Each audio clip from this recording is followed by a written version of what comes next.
Shalom Bapak Ibu Saudara yang dikasihi Tuhan. Firman Tuhan pada hari ini kita terima dari 1 Raja-Raja 3 ayat 16 sampai 28. Pada waktu itu masuklah 2 orang perempuan sundal menghadap raja, lalu mereka berdiri di depannya. Kata perempuan yang satu, "Ya tuanku, aku dan perempuan ini diam dalam satu rumah, dan aku melahirkan anak pada waktu dia ada di rumah itu. Kemudian pada hari ketiga sesudah aku, perempuan ini pun melahirkan anak. Kami sendirian, tidak ada orang luar bersama-sama kami dalam rumah. Hanya kami berdua saja dalam rumah. Pada waktu malam, anak perempuan ini mati karena ia menidurinya. Pada waktu tengah malam ia bangun, lalu mengambil anakku dari sampingku. Sementara hambamu ini tidur, dibaringkannya anakku itu di pangkuannya, sedang anaknya yang mati itu dibaringkannya di pangkuanku.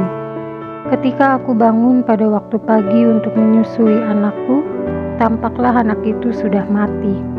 Tetapi ketika aku mengamati dia pada waktu pagi itu, tampaklah bukan dia anak yang kulahirkan." Kata perempuan yang lain itu, "Bukan, anakkulah yang hidup dan anakmulah yang mati." Tetapi perempuan yang pertama berkata pula, "Bukan, anakmulah yang mati dan anakkulah yang hidup." Begitulah mereka bertengkar di depan raja. Lalu berkatalah raja, yang seorang berkata, "Anakkulah yang hidup ini dan anakmulah yang mati."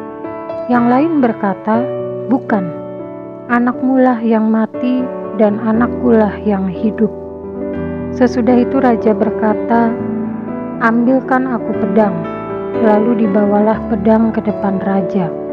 Kata raja, "Penggalah anak yang hidup itu menjadi 2, dan berikanlah setengah kepada yang satu, dan yang setengah lagi kepada yang lain." Maka kata perempuan yang mempunyai anak yang hidup itu kepada raja, "Sebab timbullah belas kasihannya terhadap anaknya itu," katanya, "Ya tuanku, berikanlah kepadanya bayi yang hidup itu. Jangan sekali-kali membunuh dia." Tetapi yang lain itu berkata, "Supaya jangan untukku ataupun untukmu, penggallah." Tetapi raja menjawab katanya, "Berikanlah kepadanya bayi yang hidup itu. Jangan sekali-kali membunuh dia, dia itulah ibunya." Ketika seluruh orang Israel mendengar keputusan hukum yang diberikan raja, maka takutlah mereka kepada raja, sebab mereka melihat bahwa hikmat daripada Allah ada dalam hatinya untuk melakukan keadilan. Bapak Ibu Saudara yang dikasihi Tuhan, hari ini tanggal 22 Desember kita bersama memperingati Hari Ibu. Tentu rema pada hari ini juga secara khusus diberikan atau dipersembahkan untuk para wanita hebat. Dalam hal ini adalah para ibu. Kita melihat di dalam bacaan hari ini tentang bagaimana ada 2 perempuan yang memperebutkan anak, karena anak yang satu hidup, yang satunya sudah meninggal.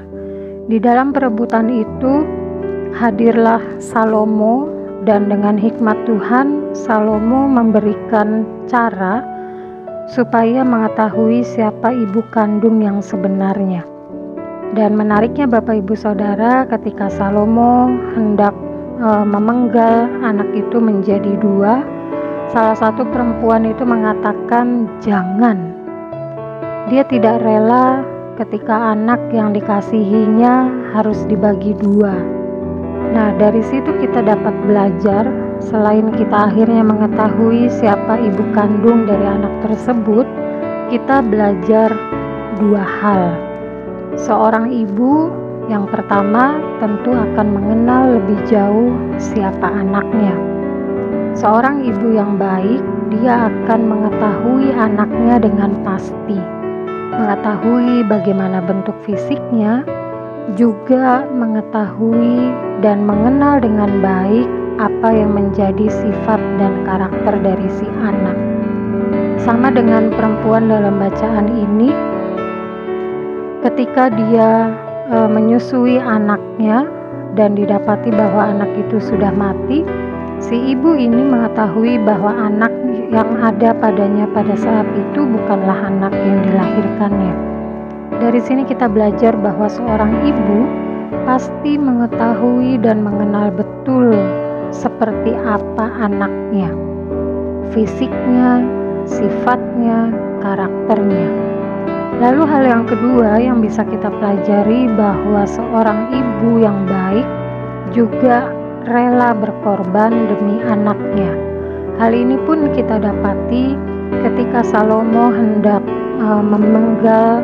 membagi dua anak itu, si ibu kandung mengatakan bahwa dia tidak rela kalau anaknya dibagi dua. Dia lebih rela untuk memberikan anaknya kepada perempuan yang lain daripada anaknya harus dibagi menjadi dua.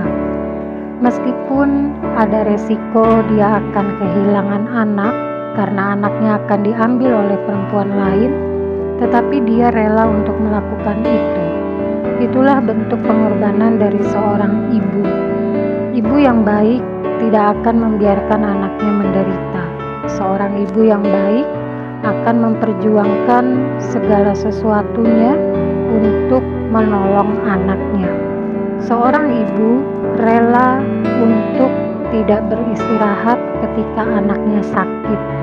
Seorang ibu kuat untuk menahan lapar ketika tahu anak-anaknya belum mendapatkan makanan atau belum cukup kenyang. Seorang ibu juga rela untuk melakukan apapun demi kebahagiaan anak. Oleh sebab itu, Bapak Ibu Saudara yang dikasihi Tuhan, berbahagialah para wanita hebat yang diciptakan Tuhan. Perempuan yang mengasihi Tuhan tentu akan mengasihi anggota keluarganya juga. Dan untuk para anak, hormatilah orang tuamu, hormatilah ibumu, sebab tanpa peran darinya kita bukanlah siapa-siapa. Sekali lagi, selamat merayakan Hari Ibu, selamat berbahagia untuk para wanita hebat yang sudah Tuhan ciptakan. Amin.